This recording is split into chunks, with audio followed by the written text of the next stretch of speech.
상담대학원 선택할 때 일반 대학원에 가야 될까, 특수대학원에 가야 될까 고민 많이 되시죠? 오늘 이 부분에 대해서 깔끔하게 한 방에 정리한 영상입니다. 기대되시죠? 자, 그럼 오늘 영상 시작합니다. 안녕하세요. 청소년 상담사 송광민입니다. 오늘은 상담대학원 선택할 때 일반 대학원, 특수대학원 어디를 가야 될지 이 부분에 대한 이야기를 한번 해보려고 합니다. 우리가 하나의 학문 분야에서 좀 더 전문적인 지식을 쌓기 위해서 대학원을 선택하게 되는데요. 경우에 따라서는 일과 함께 병행해야 되는 경우가 있다 보니까 특수대학원이라는 곳을 통해서 일을 하면서 학교도 병행할 수 있게끔 하는 전문적인 대학원도 생기게 되었습니다. 근데 요즘은 일을 하는 여부와 관계없이 전략적으로 특수대학원을 선택하는 경우도 종종 있다 보니까 이제 상담대학원을 입학하려는 학생의 경우의 입장에서 내가 일반 대학원을 가야 될지 혹은 특수대학원을 가야 될지 이런 부분이 참 고민이 되실 수 있을 것 같습니다. 그래서 오늘은 일반 대학원, 특수대학원의 가장 큰 주요한 특징 3가지를 말씀드리고 그걸 통해서 어떤 분들이 일반 대학원을 가면 좋은지 혹은 어떤 분들이 특수대학원을 가면 좋은지 이것에 대한 이야기도 함께 들려드리려고 합니다.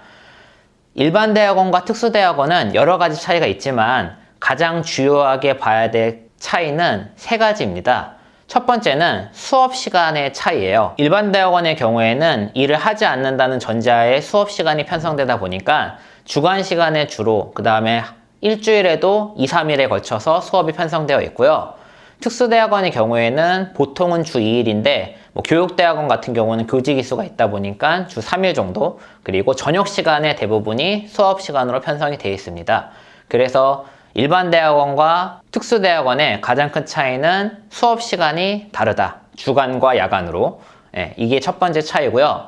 두 번째 차이는 논문을 쓰는 여부입니다. 일반 대학원은 당연히 논문은 필수인데 특수대학원의 경우에는 요즘은 학교에 따라서 조금씩 차이는 있긴 하지만 기본적으로는 논문을 쓸지 여부를 선택할 수가 있습니다. 어쨌든 논문이 필수인지 아닌지가 주요한 차이라고 보시면 될 것 같고요. 마지막 3번째 차이는 재학생 수가 다르다는 겁니다.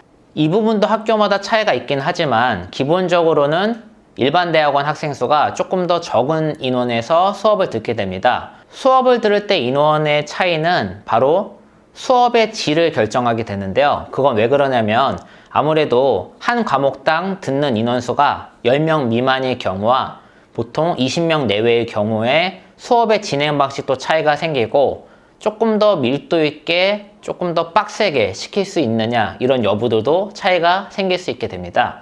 그래서 일반 대학원과 특수대학원을 선택할 때는 이 3가지 차이점을 생각하시면 좋을 것 같고요. 그러면 어떤 분들이 일반 대학원을 가면 좋고 어떤 분들이 특수대학원을 가면 좋을지를 좀 정리해보면 우선은 저는 나이를 기준으로 봤을 때 20대라고 하신다면 일반 대학원을 가시기를 추천드립니다. 내가 현재 박사에 대한 생각이 없다 손 치더라도 나중에 일을 하다 보면 박사에 대한 요구가 생길 가능성이 높기 때문에 우선은 20대라면 일반 대학원을 추천하고요.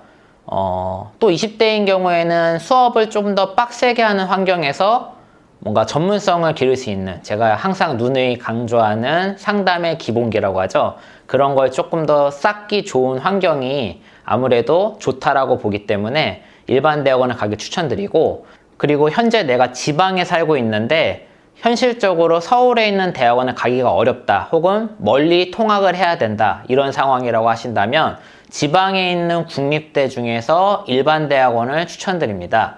왜냐하면 서울과 다르게 지방의 경우에는 특수대학원은 좀 인프라가 조금 갖춰지기가 쉽지 않습니다. 국립대도 사정이 크게 다르진 않거든요. 그래서 지방의 경우는 특수대학원은 대체로 그 인근에서 일하고 계신 분들이 좀 많이 지원을 합니다. 이게 왜 중요한 부분이라면 현실적으로 지방의 특수대학원은 학생들 자체가 공부 시간을 많이 확보하기가 어려워요. 교수님들도 이 부분을 좀 인지하고 있거든요.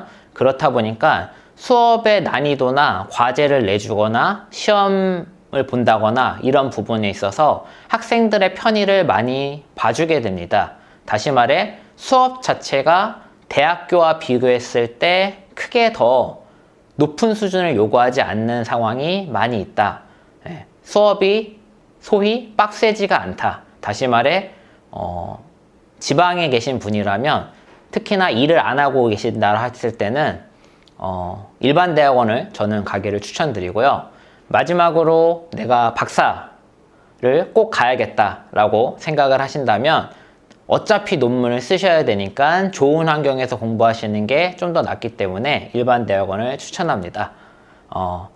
이와 반면에 특수대학원의 같은 경우에는 첫 번째로 일과 병행하는 경우에 수업 시간에 지장을 받으면 안 되다 보니까 이런 경우에 특수대학원을 선택하는 게 맞다라고 생각을 하고요. 그리고 나이가 40이 넘었는데 늦게 대학원을 다시 가겠다라고 마음을 먹으셨다면 저는 개인적으로는 특수대학원을 조금 더 추천드립니다. 왜냐하면 상담에 대한 공부도 할 게 많이 있기 때문에 논문에 대한 것도 병행해서 하기가 쉽지 않아요. 그래서 저는 논문 쪽은 과감하게 포기하시고 상담의 이론, 기본기를 조금 더 쌓는데 충실하게 하시면 좋지 않을까라는 전략적인 생각에서 그렇게 말씀을 드리고요.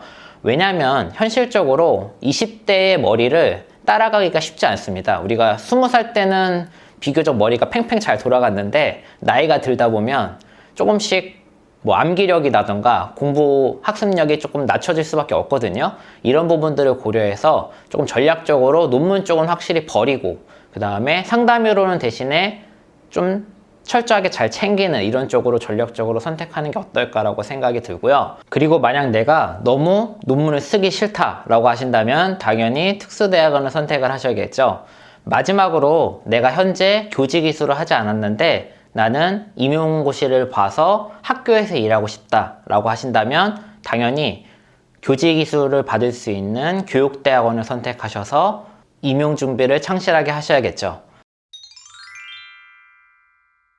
오늘은 일반 대학원과 특수대학원의 차이점을 알려드리면서 상담대학원 선택할 때 도움받으실 부분에 대해서 이야기해 드렸는데요. 어떻게 도움되셨는지 모르겠네요. 오늘 영상뿐만 아니라 제가 상담대학원 선택할 때는 4가지 영상을 올렸으니까 이 4가지 영상을 같이 종합적으로 보시고서 자신에게 맞는 상담대학원을 선택하셔서 열심히 공부하시기를 바라겠습니다. 항상 여러분들 편에서 성장하는 이야기를 들려드리려고 고민하는 광박TV였습니다.